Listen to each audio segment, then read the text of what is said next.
कारण त्या मायेला सत्य म्हणायला गेलं तर ती डोळ्यानं दिसत नाही, आणि असत्य म्हणावं तर तिचा प्रभाव दाखवल्याशिवाय राहत नाही. भगवंताची माया जाऊ द्या, स्वतःच्या घरातली माया लवकर लक्षात येत नाही लोकांना. हो मावशी, नाही कळालं का? भगवंताचं जाऊ द्या, स्वतःच्या घरातली माया लवकर लक्षात येत नाही. म्हणजे कोण?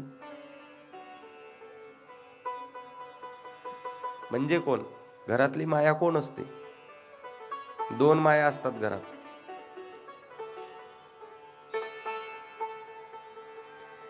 नाही जमलं अजून? एक माया अपना सपना, असं का? हे लय बरं पाठ केलं. द मॅटर ऑफ मनी ही एक माया, आणि दुसरी माया या मंडपात ज्या बसलेल्या आहेत त्या लवकर लक्षातच येत नाही. नवरा बिचारा घरी, यांचं दुसरीकडेच काही खटकलेलं असते, त्याला काहीच समजत नाही. तो ऑफिसहून येऊन डबा ठेवते, ही बाई रागात, काय करावं कळत नाही.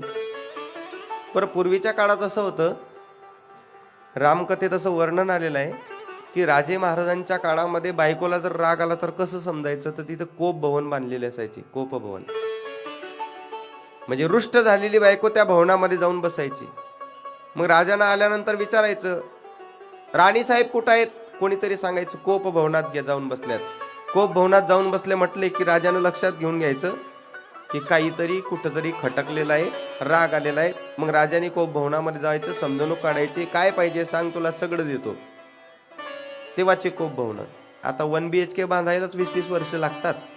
कोप भवन कुठून बांधायचं? मग कोप भवन नाही तर बायकोला राग आला हे लक्षात कसं येईल? सोपं गणित आहे. जेव्हा बायकोला राग येतं ना, ते असं पातेलं उचलते आणि तिथून सोडून देते. समजा भांड्यांचा आवाज आला, ग्लास रोज येतो पाणी भरून, पण तो शांततेनं असा ठेवला जातो, पण तो असा कधी ठेवला गेला, तुम्ही म्हणाल महाराज चांगला अनुभव आहे तुमचा, असंच चाललं होतं ना. पण मी माझ्या घरी कमी राहतो आणि तुमच्या सारख्यांच्या घरी आता किती दिवस होतो? 8 दिवस. घर बदलेल पण तिथे 8 दिवस हे सगळं डोळ्यानं पाहावं लागतं, आहे का नाही? हे लक्षात येतं. संसार कोणाचाही असू द्या. आता मी इथं कथेला येण्याच्या आधी बायको बायकोच असते, ती महाराजची असो का कोणाची असो. मी तिला म्हटलं, ते माझं जे मला अपेक्षित आहे ते उपरणं मला दिसत नाही. म्हटलं ते कुठे आहेत? म्हटले कोणतं? म्हटलं ते पर्पल कलरचं उपरणं कुठं आहे? म्हटले का हो? एवढं भागवत ध्यानात राहते, रामायण ध्यानात राहते, शिवपुराण ध्यानात राहते, नुसतं उपरणं कुठे ठेवलं तेवढं ध्यानात नाही राहत. बायको येते, आता काय बोलसान तिला? म्हटलं रिअली सॉरी, चाललो म्हटलं दुसरं उपरणं गेले एखादं. जे भगवंताला चुकलं नाही ते आपल्याला चुकेल अशी अपेक्षा मानवी जीवनामध्ये कधीच करू नये. बोला हरी हरी. पण भगवत स्वरूपतेचा आनंद मानवी जीवनामध्ये हा असायलाच पाहिजे. नमः पार्वती पतये हर हर महादेव. अनिर्वचनीयम, काही गोष्टी अशा आहे भगवंताच्या ज्या वर्णन करता येत नाही. भक्तीचं वर्णन नाही. भक्ती भक्ती भक्ती म्हणजे नेमकं काय? देवाच्या समोर 2-2 तास बसून काहीतरी करणं, याला भक्ती म्हणत नाही. भक्ती ही अनिर्वचनीय प्रेमासारखे. भगवंताच्या ठिकाणी जी प्रीती असते त्या प्रीतीचे पराकाष्ठा केल्यानंतर ज्याच्यात रूपांतर होते त्याला आत्यंतिक प्रीती म्हणतात.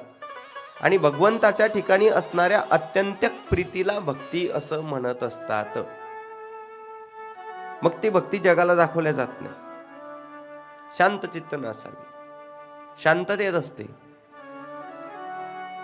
आणि शिवमहापुराणाच्या कथेमध्ये तेवढ्याच तुलनेमध्ये वर्णन आहे. देवादिदेव महादेवांच्या जीवनचरित्राचा जर अभ्यास केला तर लक्षात येईल, समाधी अवस्थेमध्ये कायम बसलेले आहेत. आपापल्या आराध्य देवतेचं चिंतन चालू आहे. कुठं बॅनर नाही, कुठं होर्डिंग नाही, कुठं प्रचार नाही, काही नाही. जेव्हा तुम्हाला एखादा उत्सव करायचा असेल, महोत्सव करायचा असेल, तेव्हा शास्त्रानं तुम्हाला अनुमती दिली की तुम्ही तुमच्या निमित्तानं लोकांकडून परमार्थ घडवून घेण्याकरता ऍडव्हर्टाईज करू शकतात. परंतु वैयक्तिक साधना करायची असेल तर ऍडव्हर्टाइजमेंटची गरज काय? जेव्हा चौकटीमध्ये आहे, घरामध्ये आहे, देवालयामध्ये आहे, शिवालयामध्ये आहे, तेव्हा याची आवश्यकता तरी काय? प्रसिद्ध होणं वेगळं असतं आणि सिद्ध होणं वेगळं असतं. मानवी जीवनाचा प्रयत्न असायला पाहिजे, माणसानं एकदा प्रसिद्ध नाही झालं तरी चालेल, पण माणसाला सिद्ध होता येईल पाहिजे. कारण प्रसिद्ध माणसाच्या जीवनामध्ये सिद्धता असेलच हे सांगता येत नाही. पण सिद्ध माणसाच्या जीवनामध्ये प्रसिद्धी जरी नसेल तरी तो माणूस शुद्ध असतो. आणि परमार्थ हा शुद्ध लोकांकरता बनलेला आहे. अमंगल माणूस ज्यावेळेस परमार्थामध्ये येतो ना, त्याच्या जीवनातली अमंगलता घालून त्याला मंगलता प्रदान करून देण्याकरता आहे. इथली जी प्रसन्नता असते, मी उदाहरण देऊन गेलो तुम्हाला एक दिवस, एरवी घरातली साखर ती साखर आहे, पण मंडपात आल्या आल्या जर साखरेलाही लोक प्रसाद म्हणत असतील तर इथं अमूलाग्र परिवर्तन घडतं. एरवी 4 पायाचा बैल तो बैलच असतो, पण तो जर महादेवाच्या मंदिराच्या समोर उभा राहिला, मग ते क्षणाकरता का होईना लोक त्याला नंदी म्हणून आवाज देतात. या परमार्थाच्या संबंधानं जोडल्या गेलेली कोणती वस्तू असेल, व्यक्ती असेल, त्यामध्ये अमूलाग्र बदल होतं. अहो, एवढसा छोटासा मुलगा तो जर कीर्तनकार म्हणून आपल्या समोर आला तर 70 वर्षाचा माणूस असला तरी तो विचार करत नाही की माझं वय याच्यापेक्षा किती मोठं आहे, पटकन त्याच्या पायावर लोटांगण घेतो. हे अमूलाग्र बदल आहे.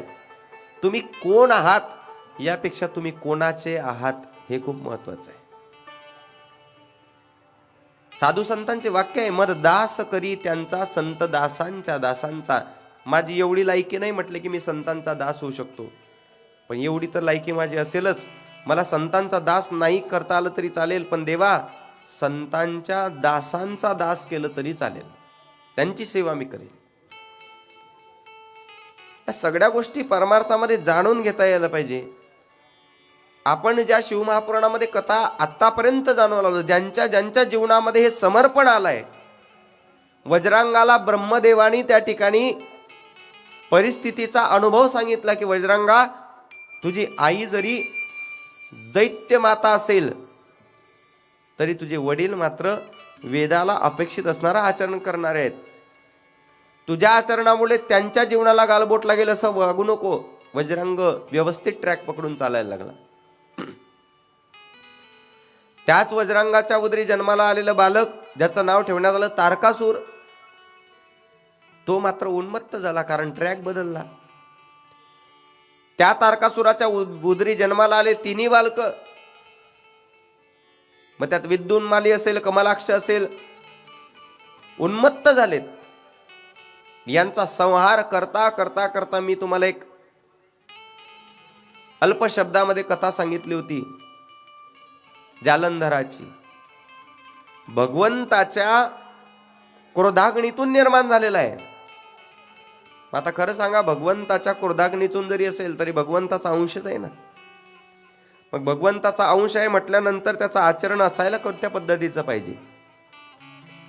बरं, ज्या जालंधराचा विचार शिवमहापुराणाने मांडलेला आहे, तो जालंधर तर सामान्य नव्हताच. त्याची अर्धांगिनी जिचं नाव वृंदा, ती सुद्धा सामान्य नाही. तुका म्हणे पतिव्रता, तिची देवावरी सत्ता. अत्यंत वेदाला अपेक्षित असणारं आचरण करणारी ही वृंदा आहे.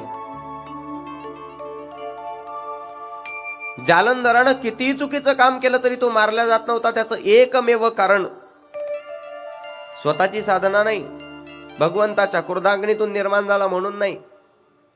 त्याचं एकमेव कारण स्वतःची बायको पतिव्रता आहे. तुम्हाला सांगून गेलो मी, अनुसूया मातेनं ज्यावेळेस तप केलं होतं की माझ्या पतिदेवाला स्नान करायला खूप लांब यावं लागतं, तर त्या अनुसूयाच्या तपासाठी गंगेला सुद्धा मंदाकिनीचा अवतार घ्यावा लागला चित्रकूटच्या भूमीमध्ये. हे साधनेचं फळ आहे.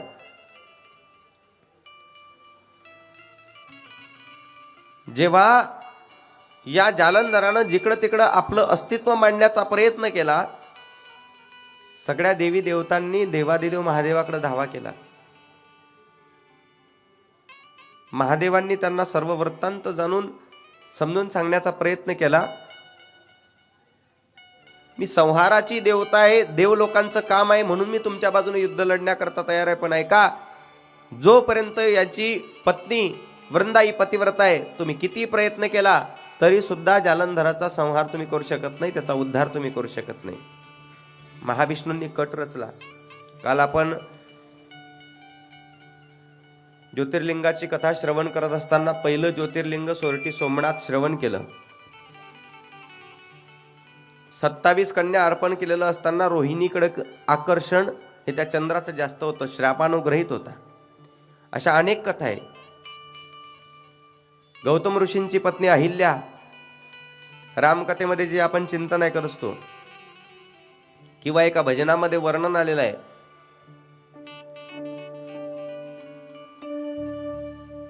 मी न अहिल्या श्रापित नारी, मी न जानकी राजकुमारी, दिन राती रे वेडी शबरी, वेडी शबरी, तुझ्या पदाचे अखंड चिंतन, तुझ्या पदाचे अखंड चिंतन, ही माझी साधना. रामा रघुनंदना, रामा रघुनंदना, आश्रमातया कधी रे शिल, आश्रमातया कधी रे शिल, राम रघुनंदना, राम रघुनंदना, राम रघुनंदना. मी न अहिल्या श्रापित नारी. मी काही श्रापित नारी अहिल्या नाही म्हटले देवा. मी न जानकी राजकुमारी. आपल्याला अहिल्येपर्यंत मर्यादित हा मुद्दा घ्यायचा आहे. जगाच्या पाठीवर ही सत्ता त्यांची चालत असते, गरज नाही, देव तिथपर्यंत येतात. काल आपण अजून एक कथा ऐकली की दत्तात्रय अवतार या सत्तेकरताच घ्यावा लागला जेव्हाला. वृंदापतिव्रत आहे. भगवान महाविष्णूंनी फार मोठ्या जड अंतःकरणाने एक निर्णय घेतला. देव जोडे तरी करावा अधर्म. कदाचित देव जोडल्या जात असताना एखादा अधर्म करायची वेळ आली तरी तो करावा, पण देव जोडला जात असेल तर. एकट्या जालंधरामुळे जर संपूर्ण विश्वीवर संकट येत असेल तर जालंधराचा उद्धारच व्हायला पाहिजे. युद्धशाळेमध्ये इकडे युद्ध चालू आहे. भगवान महाविष्णूंनी जालंधराचं रूप घेतलं. वृंदेच्या महालाच्या द्वारावर जाऊन उभे राहिलेत. वृंदेनं बघितलं की आपले मालक आलेत, आज एवढ्या लवकर आलेत, कदाचित युद्धामध्ये विजय प्राप्त झाला की काय, माझ्या साधनेचं पाठबळ यांच्या पाठीशी आहेच म्हणून धावत गेली. आनंदामध्ये विभोर आहे, मग्न आहेत. जालंधराच्या रूपामध्ये असणाऱ्या महाविष्णूंचा हात पकडला, घरामध्ये आणलं, आसनावर बसवलं. शेजारी ती वृंदा बसली आणि हितगुजाच्या गोष्टी चालू आहे. मालक आज लवकर आलात, युद्ध लवकर संपलं की काय? नाहीतर युद्धाचा नियम आहे, सूर्या उदयापासून ते सूर्यास्त. तुमचा विजय झाला की काय? लवकर मला आनंदाची बातमी सांगा. इकडे ही चर्चा चालूच आहे. हात पकडता बरोबर पातिव्रत्य नष्ट झालं. नेहमी वार करणाऱ्या देवादिदेव महादेवांचा वार कुठल्याच प्रकारचा असर करत नव्हता जालंधरावर, पण इकडं पातिव्रत्य भंग झाल्या पहिलाच वार जो देवादिदेव महादेवांनी केला, त्या पहिल्याच वारामध्ये त्या जालंधराचं मस्तक शरीराच्या धडापेक्षा वेगळं झालं आणि ते सरळ येऊन पडलं तर वृंदेच्या समोरच महालामध्ये. समोर मस्तक पडलेलं आहे ते जालंधराचं. बाजूला कोण बसलेलं आहे? जालंधर. कळत नव्हतं नेमकं चाललंय काय. उठून उभे राहिली बाजूला. दोघही व्यक्ती, मस्तकही माझ्या नवऱ्याचा आहे, बाजूला बसलाय तोही सुद्धा माझा नवरा आहे, पण खरा कोण आहे? मस्तकाला तर विचारू नव्हती शकत, पण प्रत्यक्ष स्वरूपाने शेजारी जो आहे त्याला शपथ दिली आणि सांगितलं तुमचं मूळ रूप दाखवा, नाहीतर मी तुम्हाला श्राप देईल. भगवान विष्णू स्वस्वरूपाला आले. वृंदेनं विचारलं, देवा नेमकं चाललंय तरी काय? झालेला सगळा प्रसंग सांगितला वृंदे. खर तर फार जळ अंतःकरणानं मला हे सगळं करावं लागलं, पण तुझा पती हा दुराचारी आहे, तो नास्तिक आहे. तो दुराचारी असून जर फक्त त्याचं काम केलं असतं तरी अडचण नाही, परंतु चांगल्या लोकांना सुद्धा आता याच्या आचरणामुळे वेदना होत आहेत, त्यामुळे मला हे करावं लागलं. वृंदेनं उत्तर दिलं, म्हटले मालक, हे तुमचं जरी म्हणणं असेल, पण तुम्हाला हे कळायला पाहिजे, तुम्ही फक्त आमच्या या कुटुंबाचे मालक नाही, तुम्ही विश्वाचे मालक आहात. तुम्ही जगद्गुरु आहात. कृष्णम वंदे जगद्गुरु. विशेष मी तुमची भक्ती करते, आराधना करते.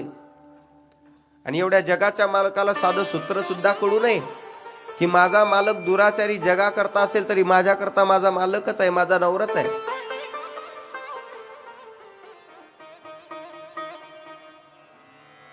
मूकं करोति वाचालं पंगुं लंघयते गिरिं यत्कृपः तमहं वन्दे परमानन्दमाधवं वसुदेव सुतं देवं कंसचाणूरमर्दनं देवकी परमानंदम कृष्णम वंदे जगद्गुरु. मूकम करोति, मुक्यालाही वाचा देणारे तुम्ही आहात.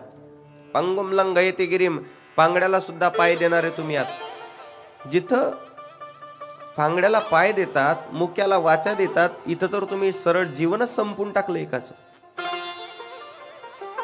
देव असताना सुद्धा तुम्ही दगडासारख्या जड अंतःकरणाचे झाले. म्हटले देवा, मी तुम्हाला श्राप देते, तुम्ही दगड व्हाल. अजून एक श्राप म्हटले देवा, मला माझ्या पतीच्या वियोगामध्ये राहावं लागतंय ना, पतीच्या वियोगात मी आज रडायची वेळ माझ्यावर आली ना, तुम्हाला सुद्धा तुमच्या पत्नीचा वियोग घडेल, तिच्या वियोगात तुम्ही रडाल पडाल.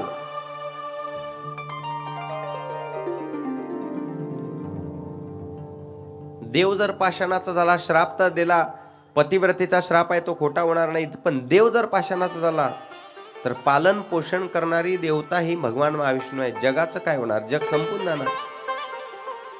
जगाच्या तिन्ही मालकिनींनी अवतार घेतला. सरस्वती, पार्वती, महालक्ष्मी तिन्ही पतिव्रता आहेत. आणि एका पतिव्रता स्त्रीचा धर्म दुसरी पतिव्रता समजू शकते. समजून सांगण्याचा प्रयत्न करताय वृंदेला की वृंदे, तू जे करताय हे सगळं अगदी बरोबर आहे, त्या तुलनेमध्ये तेवढं दुःख तुझ्या वाट्याला आलेलं आहे, पण एका क्षणाकरता विचार कर, जगाचा मालक जर दगड झाला तर जगाचं पालन पोषण कसं होईल? म्हटले तो माझा प्रश्नच नाही. मला तर आज जावं लागतंय ना. पतीचं मस्तक उचललं आणि मस्तकासहित स्वतः सती गेली. जिथे भस्म होऊन गेले ना, जिथे राख पडली ना, महाविष्णूंना वाईट वाटलं. महाविष्णू त्या राखेवर बसून त्या ठिकाणी रडत आहेत, वियोग अवस्थेमध्ये आहेत. या ज्या तिन्ही मालकिनी आल्या होत्या जगाच्या मालक म्हणून, या तिन्ही राण्यांनी, महालक्ष्मीनी, सरस्वतीनी, पार्वतीनी आपल्या हातातून एक एक बीज दिलं, तिन्ही देवांना दिलं. त्या राखेमध्ये बीज टाकण्यात आलं. त्या बीजेच्या स्वरूपामध्ये 3 वृक्ष तिथे निर्माण झाले, तुलसी, मालती आणि धात्री.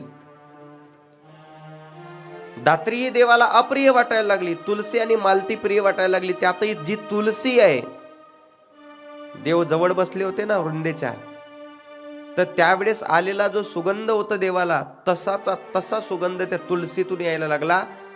भगवंताला कडून चुकलं, ही जी तुलसी आहे ना, ही दुसरी तिसरी कोणी नाही, वृंदाच या तुलसीच्या स्वरूपानं अवताराला आलेली आहे.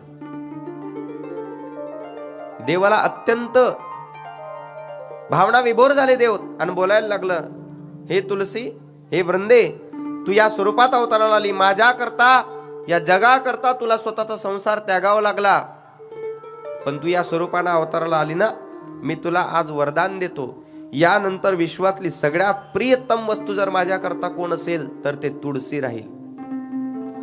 जो कोणी तुझ्या माध्यमातून माझ्यापर्यंत येत जाईल, मी त्याच्या मागच्या पुढच्या चुकीच्या कर्माचा विचार न करता सरळ त्याला अभयदान देत जाईल, त्याचा स्वीकार करत जाईल.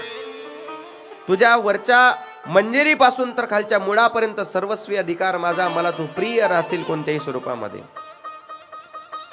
त्या दिवसापासून नियमच पडला, जो कोणी तुझ्या माध्यमातून माझ्यापर्यंत येईल मी त्याचा स्वीकार करेल. मरणाऱ्या माणसाच्या मुखात सुद्धा लोक तुळशी पत्र टाकतात, त्याच्या देहावर तुळशी माळ घालतात. कशा करता? यानं आयुष्यभर चुकीचे कामं केले, देव याला स्वीकारणार नाही. पण देवाचं वचन आहे की तुझ्या माध्यमातून जो कोणी माझ्यापर्यंत येईल, किमान या निमित्तानं देव स्वीकारतील. घरामध्ये देवाकरता नैवेद्य म्हणाला, प्रसादाचं ताट बनवलं, लोक त्यावर तुळशी पत्र ठेवतात, देवाच्या देवघरासमोर नेतात. त्या मागचा भाव सुद्धा हाच आहे. कदाचित स्वयंपाक बनवत असताना काही चुकलं असेल, देव त्या चुकीला विसरून जातील आणि माझा स्वीकार करतील. हे तुळशी पत्रा नियम आहे. त्या दिवसापासून तुळशी भगवंताला प्रिय झाली.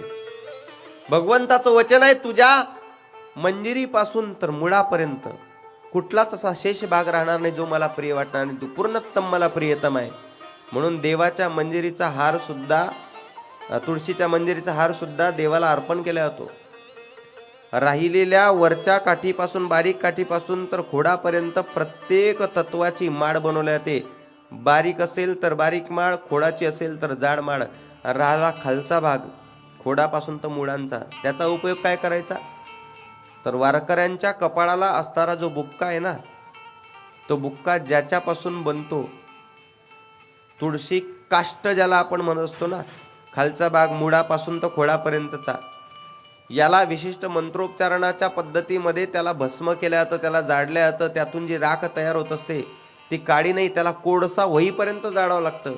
त्यामध्ये भीमसेन कापूर असेल, त्या कापुराला टाकावं लागतं, त्यावेळेस तो बुक्का तयार होतो. तो तुळशीचा अमूलाग्र भाग असल्यामुळं तोही फेकून न देतात वारकरी त्याला, आमच्या आराध्य देवताला विष्णूला आवडताय ना, मग ते कपाळावर अलंकार म्हणून लावला जातो.